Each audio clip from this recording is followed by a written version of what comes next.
Welcome to 99 TV. నేను లక్ష్మి. ఇక శిల్పకళా వేదికలో రైతు భరోసా సదస్సులో తుమ్మల నాగేశ్వరరావు మాట్లాడుతున్నారు. లైవ్ లో చూద్దాం. దానికోసమే పప్పు దినుసులన్నింటినీ కూడా రైతు వేదికల్లో పెట్టి మీకు విత్తనాలు సప్లై చేశాం. ఇందాక పెద్దలు ఉత్తమ గారు చెప్పినటువంటి 7 రకాల డిమాండ్ ఉన్నటువంటి వరి విత్తనాలు ఒకవేళ కేంద్ర ప్రభుత్వం తిరస్కరించిన మార్కెట్లో మీరు అమ్ముకోగలిగినటువంటి ధాన్యం, అదేవిధంగా ఎక్స్పోర్ట్స్కి అనుకూలమైనటువంటి ధాన్యం, రైతులకి ఎక్కువ ఆదాయం వచ్చేటటువంటి ధాన్యాన్ని మీకు సిఫారసు చేశాం. ఆ విత్తనాలను కూడా ప్రతి రైతు వేదికల్లో మీకు అందుబాటులో ఉంచాం. ఆ రకంగా ఆయిల్ ఫామ్ని పెద్ద ఎత్తున ప్రమోట్ చేస్తున్నాం. ఈ గత సంవత్సరంలో భారతదేశంలో ఎక్కువ ఎకరాలు వేసినటువంటి ఏకైక రాష్ట్రం తెలంగాణ రాష్ట్రం. మనం మొదటి స్థానంలో ఉన్నాం. రేపు భవిష్యత్తులో భారతదేశంలో ఎక్కువ ఎకరాలు ఉన్నటువంటి పామాయిల్ రైతులు ఉన్నటువంటి రాష్ట్రం తెలంగాణ రాష్ట్రం కాబోతా ఉంది. రేవంత్ రెడ్డి గారు పదవీ స్వీకారం రోజున దానికి టన్నుకి 12,000 ఉండేది.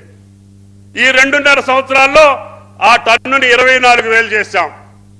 ఈరోజు ఎకరానికి 2.5 లక్షల నుంచి 3 లక్షల ఆదాయం వస్తుంది.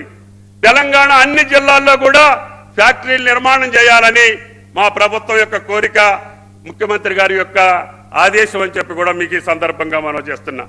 ఇప్పటికే 14 జిల్లాల్లో ఫ్యాక్టరీ నిర్మాణం కొనసాగుతుంది. 3 లక్షల ఎకరాల రైతులు ఈరోజు సంతోషంతో ఆయిల్ ఫామ్ వ్యవసాయం చేస్తున్నారు. భవిష్యత్తులో దీన్ని 10 లక్షలకు తీసుకెళ్లాలి. అదేవిధంగా 70 లక్షల ఎకరాలకు అవకాశం ఉంది. మీరు ఆలోచన చేయండి. ఎప్పుడైనా సరే రైతు స్థిరంగా నిలబడాలన్నా, ఆయనకి సరైనటువంటి ఆదాయం రావాలన్నా కష్టపడి ఇష్టమైనటువంటి పంటలు, మార్కెట్లో డిమాండ్ ఉన్న పంటలను పండించుకొని ఎంచుకోవాలి. సంప్రదాయ వ్యవసాయం రైతుల్ని ఆగం చేస్తూ ఉంది. అకాల వర్షాలు, వాతావరణ పరిస్థితులు రైతులకు అనుకూలించట్లేదు. మార్కెట్ పద్ధతులు కూడా మనకి అనుకూలించట్లేదు. అదేవిధంగా యూరియా వాడకాన్ని మీద కూడా అపహాస్యం చేస్తున్నారు. ఐటీ నిపుణులే వాళ్ళు యాప్ లేదు బోపు లేదు అంటున్నారు. ఈరోజు తెలంగాణ ప్రణాళికని కేంద్ర ప్రభుత్వం ప్రధానమంత్రి అడాప్ట్ చేసుకొని భారతదేశం మొత్తం ఈ యొక్క ఎరువులకు సంబంధించినటువంటి యాప్ని స్థిరీకరించారు.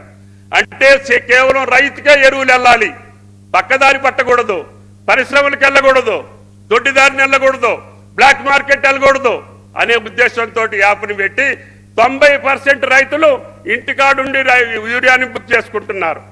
అదేవిధంగా ఎరువులన్నింటినీ బుక్ చేసుకుంటున్నారు.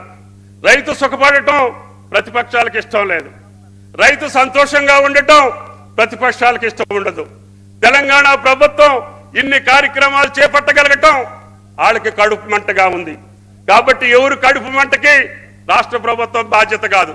మీ అధికారం పోయి, మీ కడుపు మండిపోయి, మీరు ఆగమైపోయి, మీరు కష్టాల్లో ఉంటే ఆ కష్టాలు రైతుల పేరు మీద పెట్టి ఈ ప్రభుత్వాన్ని ఆగం చేయాలనో బదనాం చేయాలనో చూస్తున్నారు.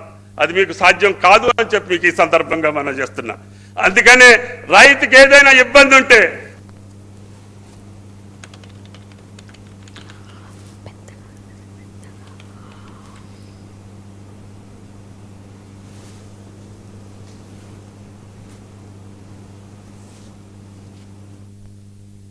చూస్తున్నారు.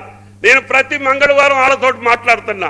మీకు ఏ కష్టం ఉంటే మాకు చెప్పండి, దాన్ని సరిచేసి మీకు అనుకూలమైనటువంటి పద్ధతులను కొనసాగిస్తానని చెప్పి నేను గంటా బజాయి చెప్తా ఉంటే బిత్తరపోయినటువంటి ప్రతిపక్షాలు, అధికారం పోయినటువంటి వాళ్ళు